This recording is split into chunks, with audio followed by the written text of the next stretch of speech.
Well, hello, writers. Welcome to episode number 401 of How Do You Write? I'm Rachael Herron. So thrilled that you are with me here today as we are talking to Tori Anne Martin about what does luck have to do with it? Anyway, thinking about how luck plays a part in rejection. It really, truly might not be you. And isn't that awesome? We also talk about writing your pitch first and a whole bunch of other good things. So stick around for that. That's coming up. And this is another episode coming to you from the past as I preload these episodes for December. So today I just want to talk a tiny little bit about another emotion, another feeling that can keep writers from the page. So let's talk about this just for a little bit and then we'll jump into the awesome interview. Okay, so one of the top things that was mentioned in my writer survey was distraction or a lack of focus. Distraction keeping the writer from writing. And perhaps right now your heart is beating fast in your chest because this is you. You recognize this. Distraction steals your writing time. Lack of focus when you get to the page also steals your writing time. This can truly hamper writing motivation, writing momentum. We've probably all felt this. And I know that I have because I love shiny objects. I love things that make noise and look pretty and sparkle out of the corner of my eye. How do we control that? How do we corral ourselves gently and kindly? We never want to be mean or vicious about any of this, but how do we get ourselves to the page and mitigate those distractions? The key word here is mitigate. The distractions are never going to go away. The distractions will always be around you. They can be small things like your phone pinging, which is actually kind of a big thing, or they can be bigger things like you are unable to focus on the book in front of you because you can't stop thinking about the book you really, really want to write, that glorious, shiny object singing to you from the corner. So what I want you to do when you're thinking about distractions is make yourself a list. Everyone's distractions are going to look a little bit different from other people's, but mine are any kind of thing that can beep or boop on my computer or on my phone. I have all notifications turned off except for texts and or phone calls from like the four people that can always get through to me. And number one, they never call. If they call, I'm answering. Number two, they don't frequently text. And I also have that text tone turned almost all the way off. To be honest with you, I would have it turned all the way off, but on my particular Android phone that I have right now, I can't figure out how to turn off the text tone for people who are in your priority contacts. I've always been able to do that before, but I can't do that on this phone. So it drives me a little bit bananas. So I have it set to just sound like a drop of water and it's at the lowest volume. And when I have any kind of headphones at all, I can't hear it. I would be able to hear the emergency phone call. But otherwise, my phone is always on silent pretty much all the time. And nothing pops up on my computer because as soon as it does, I am distracted. Even if it is only for a few seconds, you are now no longer in the zone of focus. Your brain has wandered away and it actually takes energy to bring it back. So we want to mitigate any kind of distractions. Oops, sorry, I did not mean to hit the microphone. Make your list. Check it twice. It is that time of year. What else distracts you? Do you get thirsty? Do you get hungry? Do you get snackish? Do people come in and want things from you? Do dogs walk by on the sidewalk and you look at them? Do dogs walk by and your dog looks at them and then barks? Make a list of those distractions and come up with a mitigation for every single one.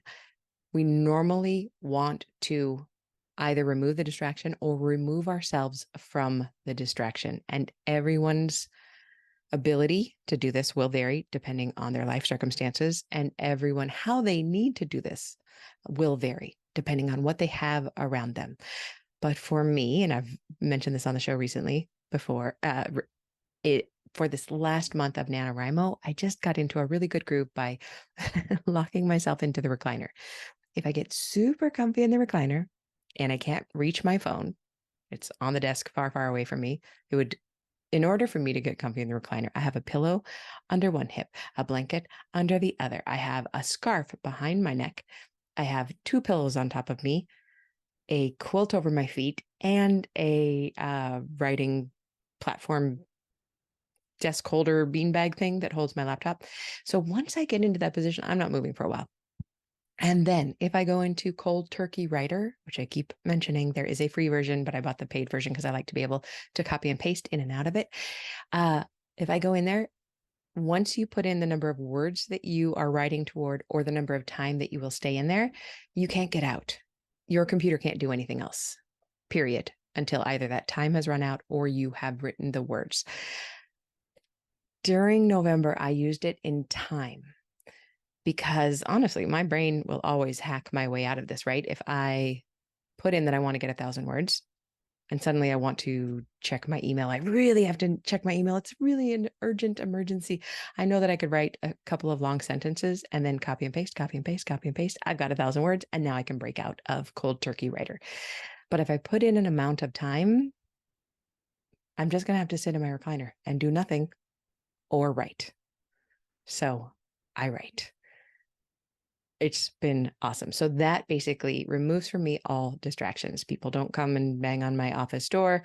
In the recliner, I can't see if the dog is in the yard, can't look at her. I have my headphones on, the noise canceling one, so I can't hear any sound in the house. I've got my perfect music going. I love the lo-fi.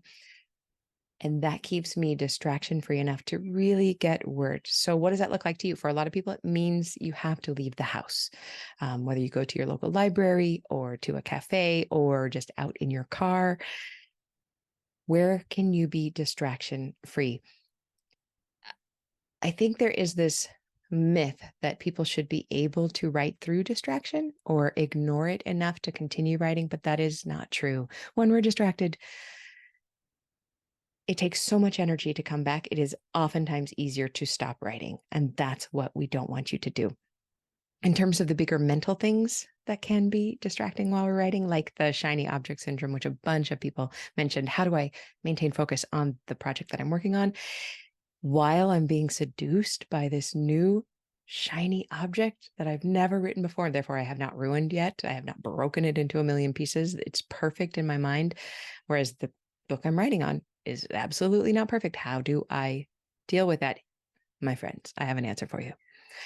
Allow yourself to play with that shiny object as a reward for doing your work that you have chosen to do for the day. Say your goal is to write 1,500 words a day for 5 days a week. Every single day that you write 1,500 words, allow yourself to play with that other idea as much as you want for as long as you want, as long as you've hit your goal for the day. You have a clear conscience. It's super fun. And also, guess what? As soon as you do your work, the shiny object is not very shiny. I always allow myself this reward. And then when I'm done writing, I'm like, oh, no, I'm really done writing. I don't feel like I'm thinking about another writing project. It is just my brain trying to hijack me away from the project I should be working on to something that I haven't broken yet. And as soon as I do my work for the day, my heart and my head are settled. I could go play with that new object, but I normally don't because now I'm just happy that I've done my work. So try that one. We want to list all of our distractions. And then for each point that you list, I want you to think of a mitigation. And our main goal is to collect all of that mitigation into one big ball of quiet or loud, if that's what you need, for yourself to get your writing done. It is not something you should try to get over or get through. It is something that keeps most writers from writing when they want to write. So how will you fix that for yourself? This is not a simple thought experiment. This is a get out your pen, get out a piece of paper and write these things down and try to fix it. Everyone's fix will look different. Mine is a recliner and Cold Turkey Writer. What is yours? I would truly love to know what yours is. So please come find me on the internet wherever I can be found, which is mostly at my email, which is Rachael@rachaelherron.com, or nope, that's the best place. That's the best place in December to find me. I would love to know about it or respond back to any of my writers' emails, any of those things. Okay. And just a gentle, quick reminder that 90 days to done and 90-day revision, my masterclasses that help writers write their books, finish them, and then revise them, depending on which class you are in, are open right now. Well, I'm not actually sure if they're open right now because, again, this is recorded early. But if you go to rachelherron.com/90-day revision or rachelherron.com/90 days to done, or just go to rachelherron.com and poke buttons until you find the right place, it will tell you if the class still has seats available. And here is a little testimonial. Do think about joining. I would love to have you. Let's jump into the interview now that we have talked about that.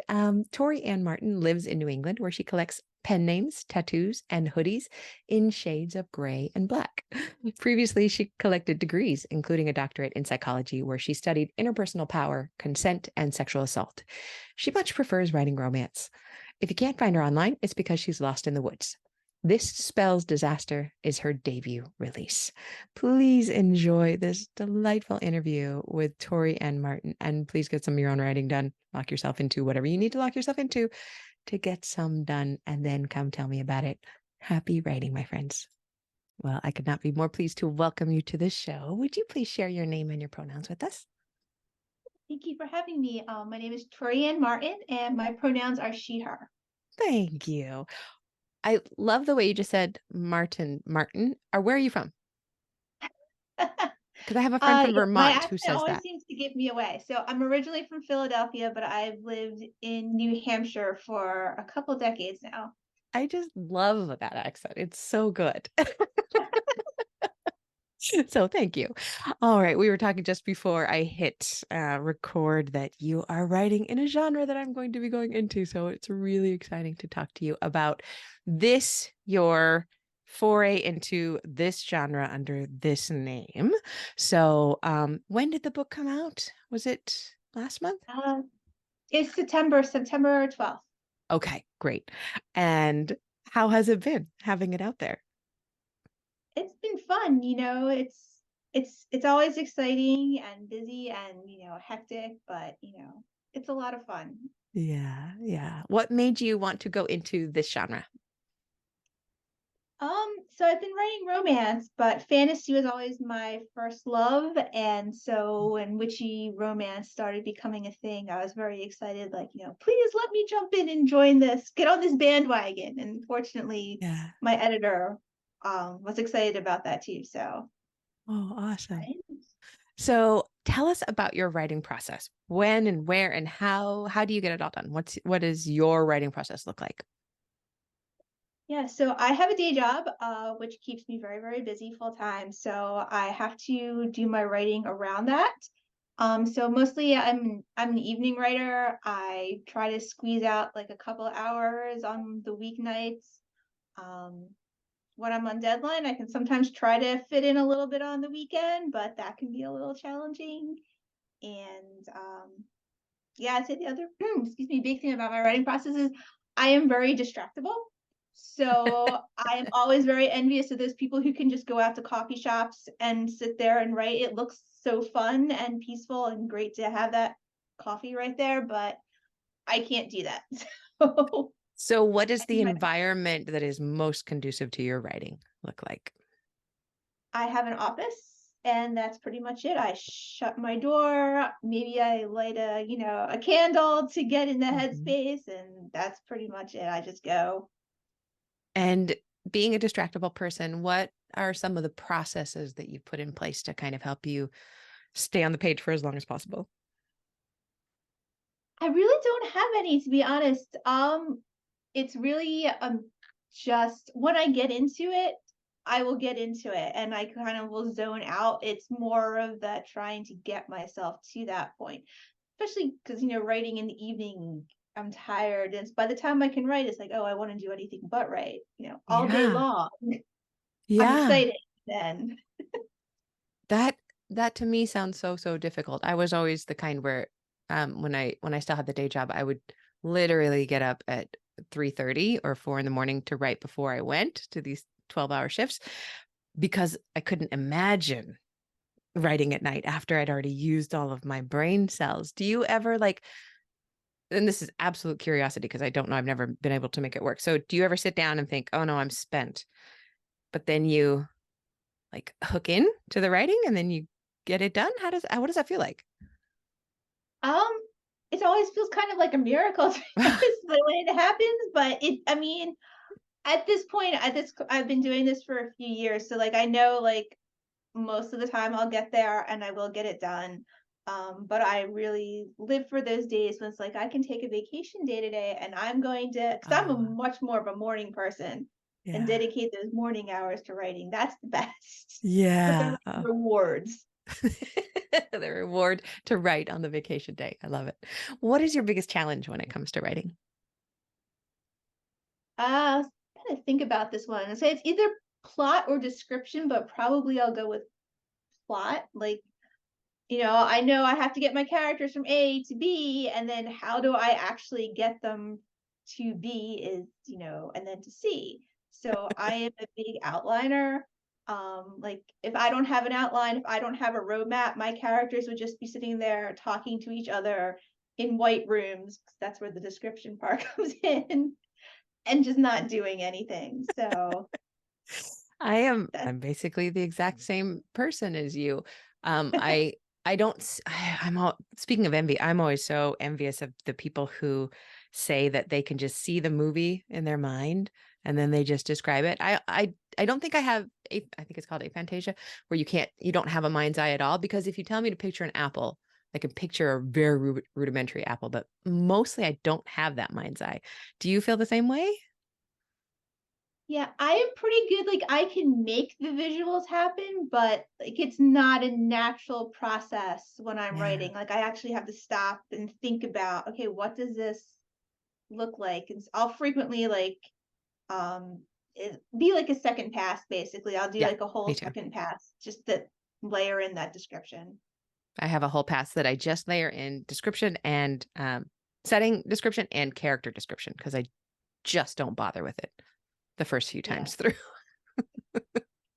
My characters are the worst in description. I can't ever actually picture them. I can picture other things eventually, but not my characters. Yes, me too. Or I can picture some of the side characters, but the main characters, I just can't see them. Yes.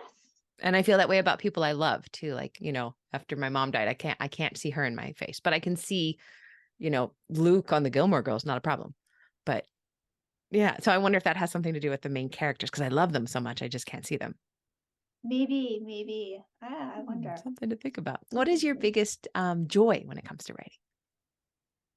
So that is the characters. It's getting into their head, sort of discovering, who these imaginary people are, watching them kind of come to life as I'm writing. Because even with an outline, like you don't, oh, really speaking for myself, you don't really know how it's all going to play out until you actually start writing. So that's the part I really enjoy the most. And then it's so fun, like when people tell you, "Oh, I related so well to this character," and it's like, yes, it's a figment in my imagination. Isn't that wild when we start to really think about it? You're like, I made this person up and they're mad at you because they did something. And you're like, it's all fake. Yeah. It didn't happen. What's a tool that you use to build characters? Do they kind of come to you while you're writing or do you plan them out? Um, I sort of just mostly plan them out in my head initially, and then they sort of develop as I'm writing. So I don't use any like specific tools. I just sort of ruminate on things and daydream an awful lot at those beginning stages. Oh, that's nice. Can you share a craft tip of any sort with us?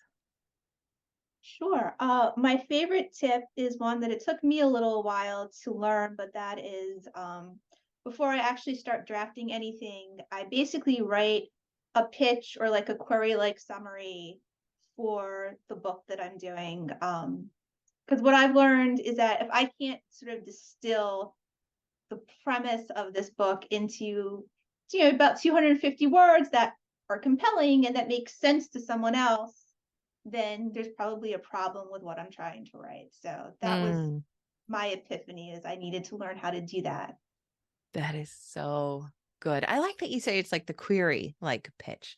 And that number is exactly the number I go for whenever I'm looking at query letters. I always like to recommend that middle paragraph is 250 or less or fewer words. And that's a perfect amount that you should be able to tell your whole book. And so often we can't because we really don't know the book yet. Right, right. Or there's like a problem in that the book Yeah. is not actually set up as a proper kind of story. Like it's there, but it's not finished. Yes. And I have fooled myself before in the past. Like I'll tell myself the story and I'm like, oh no, that'll work. Sure. And then when I get there, it doesn't. And yeah. So you have to be able to write it and then also critique it and believe in it. Don't do what I do. Yes, definitely. What is the kindest thing that anyone's ever done for you in your career? I feel like that's a really hard one because at this point I've so many interactions with other writers or publishing professionals. So I'm going to kind of keep this kind of vague because I feel like it's probably the first person who ever told me, like way back in the day when I was first querying agents, is that sometimes a book doesn't find a home, not because the book is bad or because you're not good enough, but there's a lot of other factors in the play, and they all basically boil down to luck, whether it's timing, whatever. It's Mm, it's luck.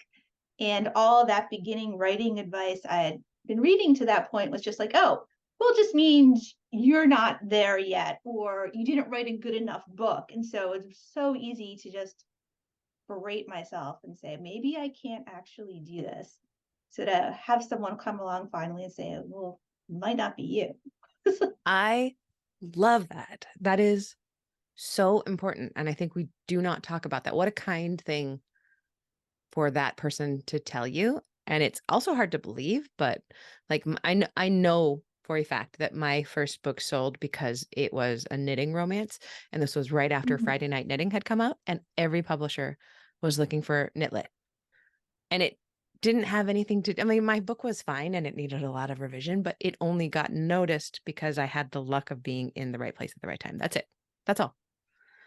And if I tried to sell it 10 years later or 10 years before, nothing. It wouldn't have happened. Yeah. And I think, there's efficacy, or I don't know if that's the right word, but there's a point to telling people, like, to keep working on your craft, because most people's first books aren't not going to be there. But at the same time, I think a lot of people try to downplay the fact that timing and everything else that goes into it has a role. And so it did take me a while to internalize that, but at the same time it was also like, okay, this means I can keep going. Yeah. It's so important. And thank you for saying it. It's about timing. It's about the market. It is about politics. It's about what's on the news. It's about, oh, those impossible things to know. Like if you wrote a, you know, queer fae versus elf story, but the agent you love the best just took on a queer fae versus elf story, she can't take two because then she'd be competing with her authors to sell a book. Like, and we will never know those things. So, Yeah, I went on sub in 2016 with the book that my current agent took me on for, right November 2016, before that big contentious election, and it had a political plot line. Every pass came back saying, please, I can't handle politics right now. Send me something else. Literally every single one. oh my God. Thus proving the point. We just don't know. We just don't know. Oh, that's awesome. Thank you for that. What is the kindest thing that you've ever done for yourself as a writer? I was probably to give myself permission to just keep going. Especially when you hit the sort of middle of the book and you're like, oh, I don't know if this is working. Everything I'm writing feels like crap. And just be able to say, you can fix it in edits, leave it be, because I feel like 90% of the time when I go back and I finally finish, it's not as bad as I thought it was. And if I had just given up and thought, oh, this is a hopeless mess, I would never get to the end. Yeah. I always believe myself though when I say it's a hopeless mess. Like, no, this is the time. I cannot fix this. Yeah, that is truly a kindness to ignore ourselves when we say those things and just keep showing up. Turn Gorgeous. off that editor brain. So I wish there was a switch. What is the best book that you have loved recently, and why did you love it?